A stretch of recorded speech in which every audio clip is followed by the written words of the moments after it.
இந்த வீடியோவில் தமிழ் சினிமா நடிகை ஸ்ருதி ஹாசன் அவர்களை பற்றி பார்ப்போம். வீடியோவில் எண்டிங்கில் இவங்களை பற்றியான இன்ட்ரெஸ்டிங்கான விஷயங்களை சொல்லியிருக்கோம். பெயர் ஸ்ருதி ஹாசன். பிறந்த தேதி 28/1/1986. உயரம் 165 centimetre. School abacus school, Chennai. College saint Joseph Andrews institution physiology. Music college music institute of California, USA. நம்ம எல்லாருக்கும் தெரியும் கமல்ஹாசன் சாரோட பொண்ணு தான் ஸ்ருதி ஹாசன் அப்படின்னு. இவங்க ஃபேமிலியில் எல்லாருமே, இவங்க பெரியப்பா, அக்கா எல்லாருமே ஒரு சினிமா துறையில் தான் இருக்காங்க. ஸ்ருதி ஹாசன் அவங்களுக்கு சின்ன வயசுலேருந்து சினிமாவில் நடிக்கணும் அப்படிலாம் ஆசை கிடையாது. அவங்களுக்கு ஒரு மியூசிக் ஆகணும், அது மட்டும்தான் அவங்களுக்கு ஒரு ஆசை.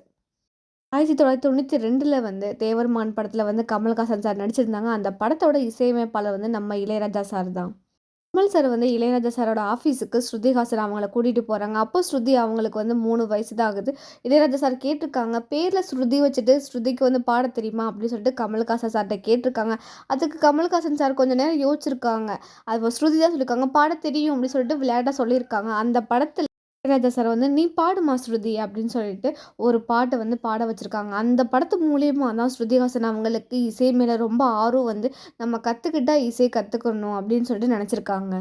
அதுக்கப்புறம் தான் அவங்க யூஜி முடிச்சுட்டு நம்ம மியூசிக் கற்றுனுக்காக தான் அவங்க யூஎஸ்ஏல போய் மியூசிக் இப்போ கற்றுக்கிட்டாங்க.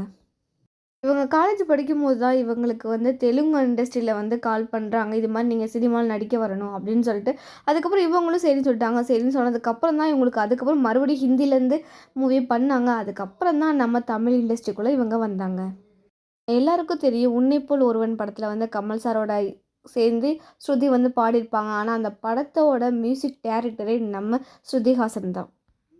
2011 7ஆம் அறிவு என்ற படத்தில் சூர்யா சார் கூட ஸ்ருதி நடிச்சிருப்பாங்க. இந்த படத்தில் அவங்க அழகாக நடிச்சிருப்பாங்க. இந்த படத்தில் பாட்டாக இருக்கட்டும், டான்ஸ் எல்லாமே சூப்பராக இருக்கும். ஆனால் ஸ்ருதி இந்த படத்து மூலியமாக தான் எல்லாத்தையும் கற்றுக்கிட்டாங்க அப்படின்னு சொல்லியிருக்காங்க.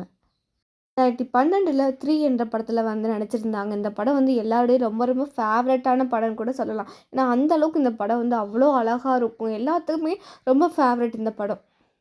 இந்த படத்தில் அவங்களோட லவ் ஸ்டோரியாக இருக்கட்டும் எல்லாமே சூப்பராக இருக்கும். இந்த படம் பெரிய அளவில் ஹிட்டு கொடுத்து விருதும் வாங்கியிருக்கு. 2014 பூஜை என்ற படத்தில் விஷால் சார் கூட நடிச்சிருப்பாங்க. இந்த படமும் அவங்களுக்கு பெரிய அளவில் ஹிட்டு கொடுத்துருக்கு. இந்த படத்தில் பாட்டு, டான்ஸ் எல்லாமே சூப்பராக இருக்கும்.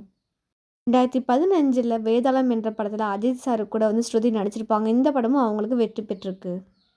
ஸ்ருதிஹாசன் ஒரு நடிகை மட்டும் இல்லாமல் அவங்க ஒரு பாடகி, மியூசிக் டைரக்டர், ஒரு டான்ஸர், இது மாதிரி நிறைய டேலண்ட்டு இவங்க கிட்ட இருக்குது. ஸ்ருதிஹாசன் அவங்களுக்கு தமிழில் பேசுறதுனா ரொம்ப பிடிக்கும். ஏன்னா மற்ற லாங்குவேஜ் பேசுகிறத விட தமிழ் அவங்களுக்கு ரொம்ப பிடிக்கும்.